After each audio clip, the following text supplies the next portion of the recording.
Hi guys, my name is Caleb and this is Wilfred. Together we are the authors of the book Ascendance, The Road to Being Extraordinary.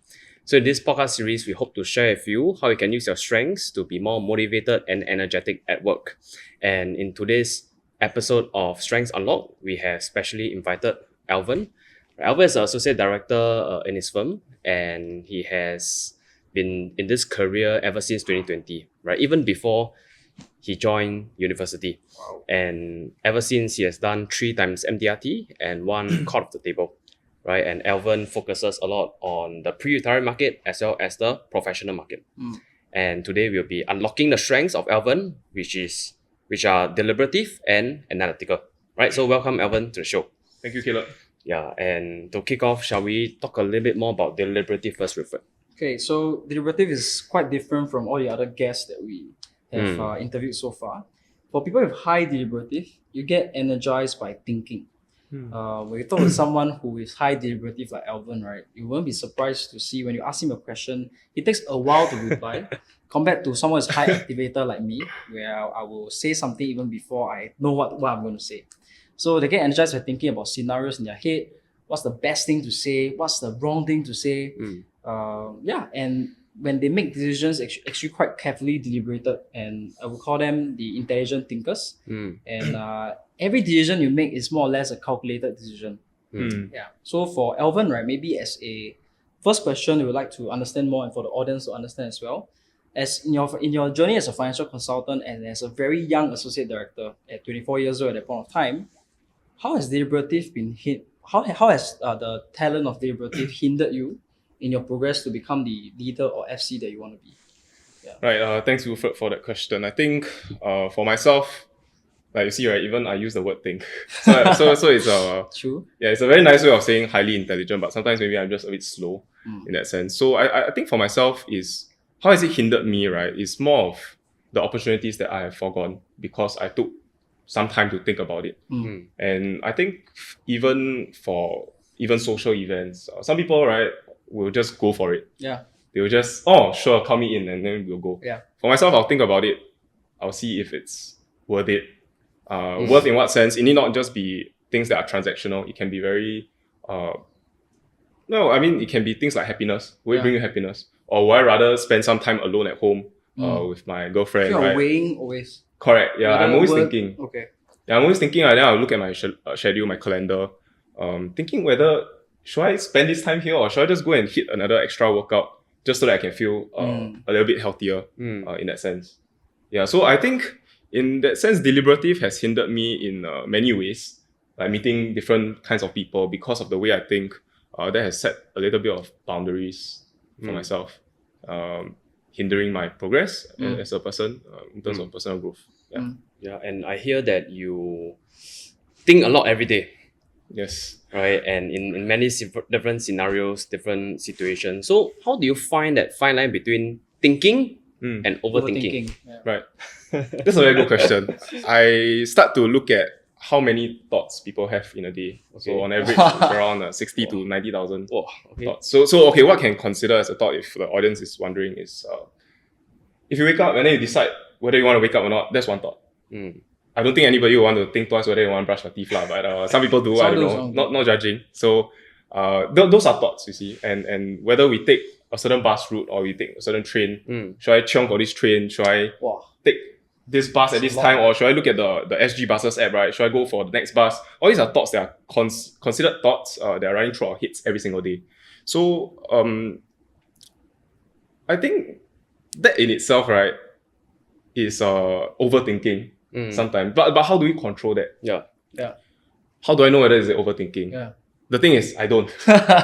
Only after the results show. Meaning to say, it will take some time to pan out. Just share a bit about my personal story is when I was going through formal education, I tried. I mean, the 2 full years that I was in JC, before that, secondary school, I tried studying every day, doing a little bit more than an average person would do, tutorials, everything. I'll just submit on time and go for consultations. But what shows in the end is the results that is average. And I know after that 4 to 6 years of proper education and proper grinding, when the results don't show, that means to say I'm overdoing something. So I think one thing is, the main thing is just to take time and be patient with ourselves and see whether we are overthinking. Because I think if I execute today, it's just like working out, it's just like exercising. Today, if I exercise a little bit more than yesterday, am I overworking myself? I won't know until maybe I injure myself. And that takes a while to realize. But something I'm curious related to your question is when, let's say you think a lot about something, right? Does it usually translate to an action that you take? Or most of the thoughts that you have in the end translate to just like, I just don't do anything about it? It depends whether it's on my priority list. So I think there's a rule that says if you think about it for more than don't know how many days, like I think it depends on where you get this study from. If you suddenly don't want to do it, that means it's not even important in the first place. I think this relates to some people who like shopping.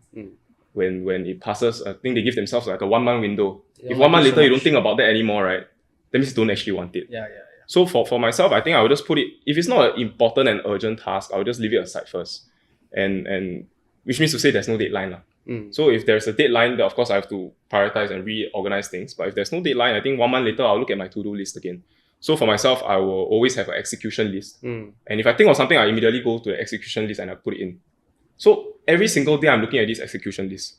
And like if something is not so important, 1 month later, right, I'll just delete it away. So that there's no, it wouldn't be cramped up and like there's too many things on my list. So yeah, that's what I do. Seems like your mind is like different compartments for different things. And one of the things that I'm hearing is that you always take time to go back and reflect upon the tasks and things that you have to do, and you so-called evaluate them, right? To see, are you on the right track? So how often do you so-called reflect, or how often do you do this process? Every day. Every day? Every day. So I mean, for those people who know me, right, within AWM or within whichever friends group, people know that I am not someone that is always out there. I don't like to make new friends. I don't like to be out there just doing your own shit. Introducing myself. Hey, hi, my name is who and where I come from. I do that because I've thought about it, and I pretty much don't really like to interact with new people. Maybe that's just one weakness that I have myself. And I do it every day when I'm alone. And most of the time, I think that there's this saying that you spend the most time and you talk to yourself the most instead of like maybe your spouse, your partner, your friends. So when I'm talking to myself, I'm very conscious about what I talk to myself about. Whether is it bringing me forward or is it holding me back or putting myself backwards. So I think in that sense, I can't really put a number to how frequent I do it, but I think it's a constant thing that I'm doing it. Just before this podcast, I'm also thinking like, how do I value add to this podcast and make sure that it's valuable for the audience, because I think we're all spending time on this. So I don't want to just come in and see, hey, let's just see how the vibe goes and then let's just try it. So in that sense, I think every day, every single opportunity that I get, that I spend time alone, whether it's driving, what am I listening to? So sometimes when I listen to a certain episode or YouTube or podcast itself on Spotify, that will generate different thoughts in itself. So I don't really control what I think, but I will make sure that it's productive and it's positive. I was just thinking of someone, another consultant, right, who also has high deliberative like you. Okay. But the outcomes of you and him are drastically different in the business. And from this convo, I have some insights where two things. Number one is you embrace this talent of yours. You don't hate it. Maybe you used to hate it at some point of time where you didn't understand yourself well enough. But there's this certain sense of self-awareness now that made you embrace this deliberative, that you are even like borderline proud that you have this. Because when you think of something, I realize what you do is you document it down. Because once a thought passes by as a high deliberative, it might never come back again, and it might be a brilliant idea. So people who are listening to this who's high deliberative, consider documenting down all your thoughts, right? Because one day it will propel you forward in your business. While the other person that I'm thinking about, he judges himself a lot for overthinking. Right. And he goes in the whole negative spiral. I think too much. I'm not suitable for the career. Right. And in fact, I'm starting to think that this can actually help him progress if he knows how to embrace it. So I like how you have this level of acceptance that I think a lot of people can learn from.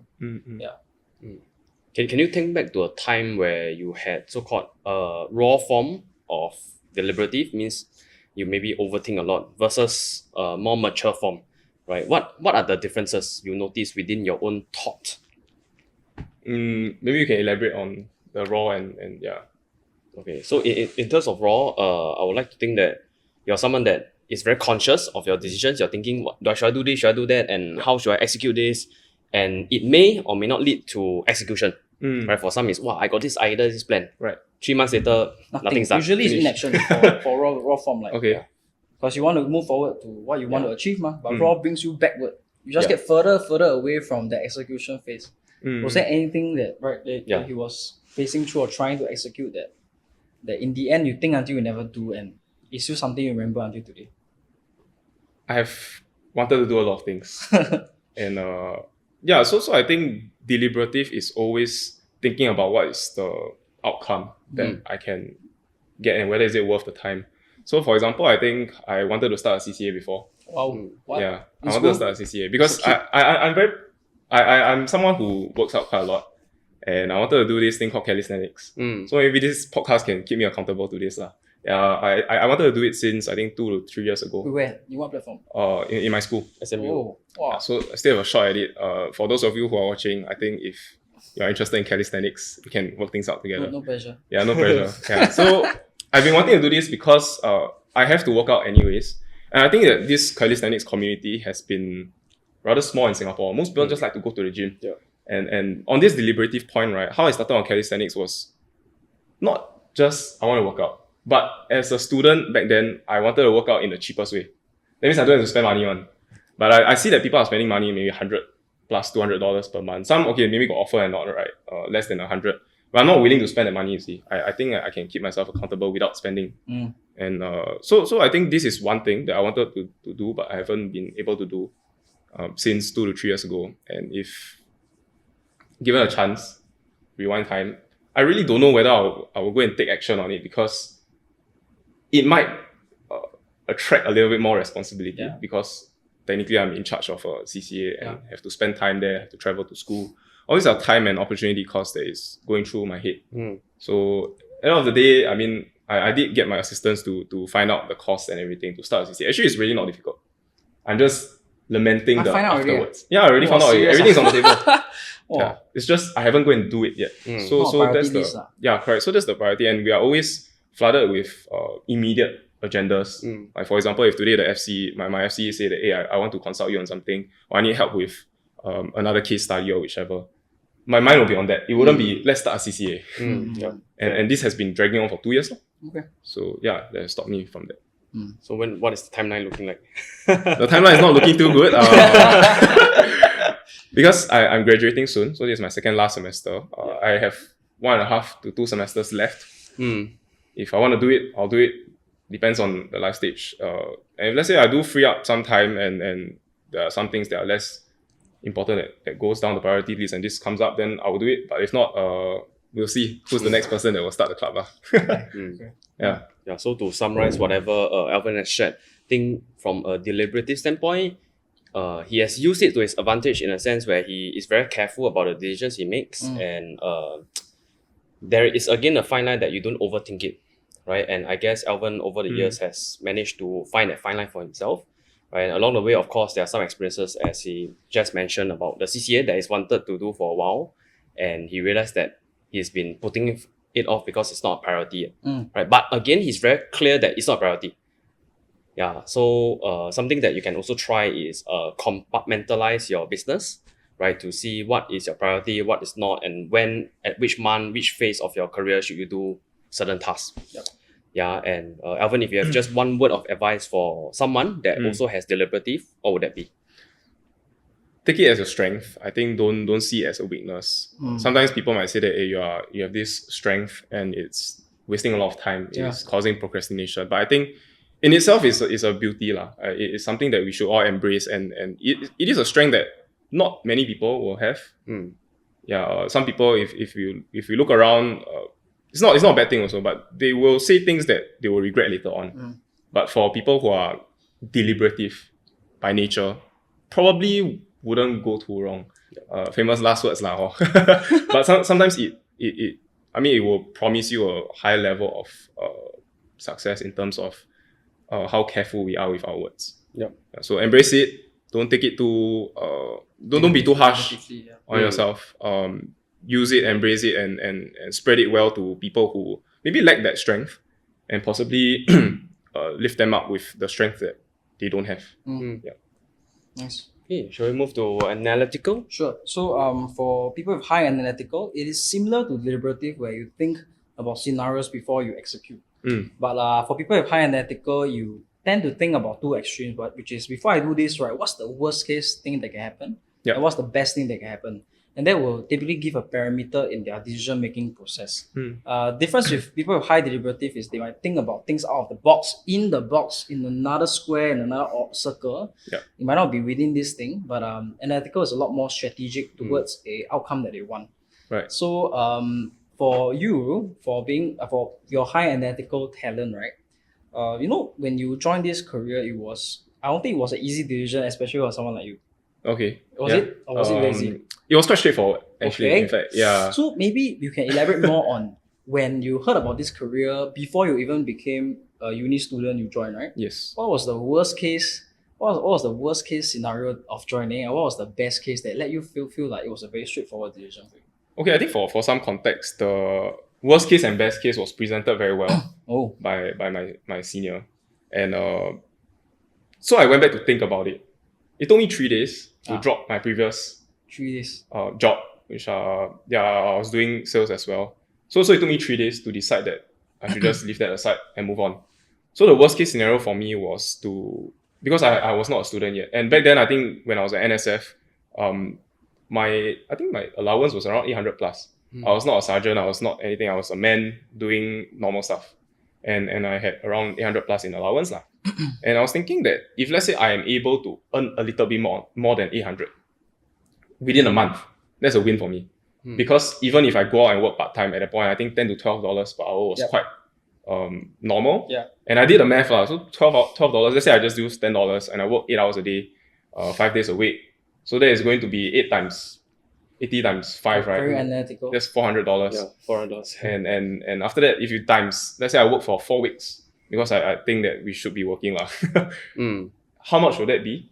And if I work backwards, if let's say I'm able to achieve something of that level at that point in time, it's a win. And so as a student, I think even if I carry this forward, so let's say I study 3 to 4 days a week, because I think SMU in the first year, maybe you don't get to choose that much. But after that, actually, it's pretty much up to you to decide how you want your schedule to be. So if let's say I work 3 days a week, what will I be able to get out of these 3 days? And I read some books, and there is this very, very good lesson that I learned, which is some people, they chase the money and they chase the per hour value that they can get today. Yep. And I look at people who are successful, not just financially. I think financially it's not really a very good metric to justify whether someone is successful. But in terms of happiness index level, and the way they look at it is, I'll rather work for someone for free. Let's say today Wilfred is very successful, he is, Caleb as well. And I just shadow them every single day. I don't want to get paid. I don't be paid. Right? And 5 years later, the value that I get out of this shadowing can bring me so much further. I think that's a win also. So I think that we shouldn't be too attached to the dollar value that we are getting today, because society rewards people who has value in the long run. It's just like some content creators. They take very, very long to even do that one video that explodes. Yeah. And even for companies like Amazon, Alibaba, these companies don't just show up overnight and do well. And it's because there's a lot of hard work behind. And I read a lot of people's these successful people's stories. I understand this one thing, which is don't ever chase the money, because if we do that, it's going to be a vicious cycle. It's going to become a habit. Because then every single time when we show up for a job interview, we'll ask, what's in it for me? But we never actually think about what's in it for the person that is hiring us. Because at the end of the day, it's a transaction, you see. Yeah, so that's the worst case scenario. Best case scenario is I do very well. And I think the best case don't need to elaborate that much, because for financial advisors or whoever that's watching this, I think best cases are always very flowery, very beautiful in our mind. So don't really need to think. Most people just think about the worst case and they harp on the worst case. Yeah. So to me is I give myself, so back to the question, right? How do I make myself commit to an action? I give myself a deadline. Things that are important. So the deadline can vary. It will vary because it depends on what you are deciding on. But for myself at that point in time, I was looking back, now looking back the deadline doesn't have to be very long, because it doesn't have to be pushed Because no matter what, right, I'll still be stuck in that situation. Yeah, I mean to say I will just be earning that amount, I'll just be grinding through, but I'm not happy. Yeah. So it's very easy to make that decision back then. Which is why sometimes people say less is more. Yep. Yeah, because if we have introduced, if we talk to too many people, right, and then we will have Many opinions. too many opinions, and then that will cloud our minds and therefore lead to inaction. So I think sometimes we just give ourselves maybe like, oh, I just want to speak to 50 people about this. And these 50 people should not be and cannot be negative people. It can only be people who are positive, who can give good advice. Advice and opinions are very different. So talk to people who have walked that path before. Don't talk to people who, your... Theory only. Yeah, theory only, no action, that kind. Warrior. So I think talking to the right people and the right number of people matters. And from there, you make a decision. Yeah, and don't say that I want to speak to 50 people and that's it. So 50 people by when? That's very important. And when I first joined, I went to talk to, I think, 20 people within 2 days to make sure that I focus and get the right decision out because I'm analytical. Yeah, so that's the story. Nice. So what I'm hearing is you have, the fact that you are in your early 20s and you have all these things thought out, I think, first of all, got to give it to you. Right? I think a lot of young people today at that age, they'll just be focusing on having fun. Yeah. Let alone thinking about, 5 years later, what's the best or worst case scenario? Right? Just thinking about what's the part-time job that I can make, $12, $15 an hour. Yet you have thought, right, so far ahead already. Right? And the next question is a little bit tough. Right? You are someone that's very analytical. And I'm sure you also meet people who are analytical. How about people that are non-analytical, right? Your clients, your advisors. How do you work with people like that? Well, I think I have to look within first. I used to assume that people should be like that, and therefore I will use my own methods based on my own story and my own experiences and use that to help them. And that's a very painful lesson because when I started to interact with more people, then I realized that I think this doesn't work. Yeah, that's why I said, the results will show. Let society feedback to you. No one person can give us the right feedback. It's only society with a large number of people. So for myself is I always watch videos to make sure that I'm getting the right guidance. I read the right books. There's no such thing as right books, but the books, in my opinion, that are right for that moment. And how do I deal with it is, if people are not like myself, I'll just keep quiet more. That's on the deliberative part as well. I'll keep quiet a little bit more to think about what is their story, what is their experience, and how are they like as a person. Because some people are just very easygoing, which means to say, I need not be so harsh during that setup. They're more chill. Yeah, they're more chill. Reserved. Correct. And if I'm that analytical me, right, that might turn them off. Yes. So if they're chill, I will be the thermometer lah. So adapt lah. Correct. In that sense, but sometimes we have to be a thermostat. We have to be the person that sets the temperature. But at some point in time, especially for clients, I think we have to be the thermometer that listens to them and see what is the mood. So that's what I do. Think from their perspective, from their experience. Okay, so I am now using people's experiences to my advantage, because I think in our career we do meet a lot of people, and for myself, I think I've hit around 1,000 people so far. And because of that, right, I remember all these stories that people go through. It's very amazing because we don't have to read a book and spend hours just to understand a principle. Yeah. It can be through a conversation like this, right? 1 hour, and I learn a person's lifetime worth of lessons. I always like to ask my older clients how they manage to keep their relationship alive. Or if for those people who have not been successful with their marriage, I always ask them what happened. And most of the time, of course, practice sensitivity. They are willing to share because they don't want any harm for people that come after them. So I learn from them. And sometimes when my friends or clients, they do go through certain tough parts of their relationship or any obstacles, I use that to share. So I'm compiling stories after stories to see what works. And that's analytical as well. To share it with people who have not had that privilege or experience to talk to so many people. So I think in that sense, my clients, when they talk to me, I'll try to adapt. Yeah. And for my FCs, I think I will listen to them a lot more and figure out something for them that will work for them rather than what has worked for me. Yeah. So that's how I deal with it.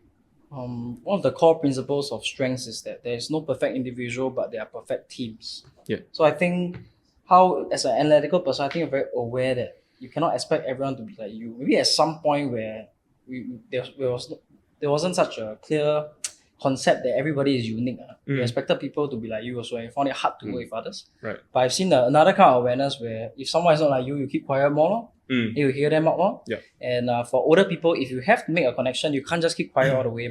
You use the analytical talent as a way to build relationship. Right. To understand more curiosity, then you can take it, then you know the worst case of a relationship and the best case of a relationship. Yep. Which makes you create your whole identity after a while. So what I learned was that analytical talent can also be used as a relationship building tool, as a curiosity tool. For sure. Less about you, more about them talking about themselves, and you encourage that. Yeah, I like that. Yeah, so to summarize what Elvan has shared, I think it's quite a story he has shared. I would think that what Elvan is trying to deliver is that using this strength, something that he does well is to separate out the pros, the cons, what's the effect of this, what's the best case, what's the worst case. In his mind, he was able to do that. I believe sometimes in writing as well. Do you? Yep. Yeah, and to make a more informed decision at the end of the day, right? And I think the important part is also the execution part, which is okay. I think, but I don't think too long. I don't take like 1 year to think about this, Unless right? unless it's not on priority. Yeah, unless it's okay. Yeah. But if something important, then he will set a deadline for himself, right, such that he can execute the ideas and right to move forward in life. And something about what Elvan mentioned also was that he sees other people's perspective as well, right? Because typical analytical person will be like, okay, this is the way, this is the right way, this is the way, and you should do it. Right? There's no other ways, right? Because this based on numbers, facts and figures shows like that, means like that. Yeah. Right? And he's able to decipher that, and instead of putting his opinion across, sometimes he take a backseat and ask himself, okay, this person is doing this and that. What can I learn? What can I observe? And sometimes he asks the right questions to unlock, right, what they are really thinking about, and from there be able to connect with them a bit better. Right. So Elvan, if you have one advice for someone who has an analytical talent, what would that be? Well, I think set the right parameters, talk to the right people, because there are numerous parameters that we can work with. So what's best for you is always, for me, is always looking at the person that has been through that path. For consultants who are students, talk to students who are doing better than yourself. There are so many out there, and don't be afraid to reach out, because most people, they are very paiseh. They feel very scared to talk to people that, hey, what if this person judge me? Yeah. Like, why this random person? What does it what is in it for that person for them to talk to? Maybe sometimes they are just nice people, and most of the time that's the case. And if people do not reply, or if people just say no or kindly reject, that's probably because they have other things that are important. It's never about you. Yeah, it doesn't Seldom, matter. It's not really a personal, like, oh, I don't like your face, that's why I don't want to talk to you. No, it's more of like, oh, tomorrow I got assignment due. I can't. And I don't have the mental capacity to reply you right now. And I think that is okay. And just reach out to more people. So finding the right parameters, that's the first thing. The second thing is talking to the right people. And of course, the parameters will be derived from the right people that you talk to. And there's this thing that some professionals do advise for, which is, if let's say you have 10 parameters, and 2 days later, you look back at the parameters, some are not relevant anymore. Then you start to strike them off. You strike them off until there's maybe 3. You just work with the 3. It's just easier to work with less. Yes. Yeah, and there is no one Excel sheet, even though I'm analytical, but there's no one Excel sheet that can compile human emotions as well. So sometimes when it feels right, just go for it with the logical backing that is okay. And for myself, I realized that actually sometimes analyzing things is just to make myself feel better emotionally. It need not be a legitimate yardstick that says it's the right decision. So be at peace with your decision. Correct. So as long as I think for myself, as long as moving forward, if let's say 5 years from now, I look back and I don't regret my decision, knowing the possible consequences, I think that's the right move. But if I make a decision today and 5 years later I realize that this is something that I regretted, then that is the wrong decision. So I think for myself is I always teleport myself to the future to make sure that I won't regret lah, knowing the best and worst case. Yeah. Okay, so thank you for sharing. I think it's been very insightful session. Yeah, so do you have any quotes you want to put on the table, Wilfred, today? Very cliche quote for people running business and consultants. Don't analyze until you're paralyzed. Yeah. So I think the tips that Elvan shared today about documenting your thoughts, using it as a relationship building tool and everything else, all inspires action at the end of the day. Yeah. So for those of you who are struggling with overthinking, hope this podcast has been very valuable in helping you to get to the outcomes that you want as a consultant and in business. And I want to thank Elvan for the time today. Thank you Yep. for having me. Thank you, Thank and you. see you at the next episode of Strengths Unlocked. Thank Bye-bye. you. Bye-bye.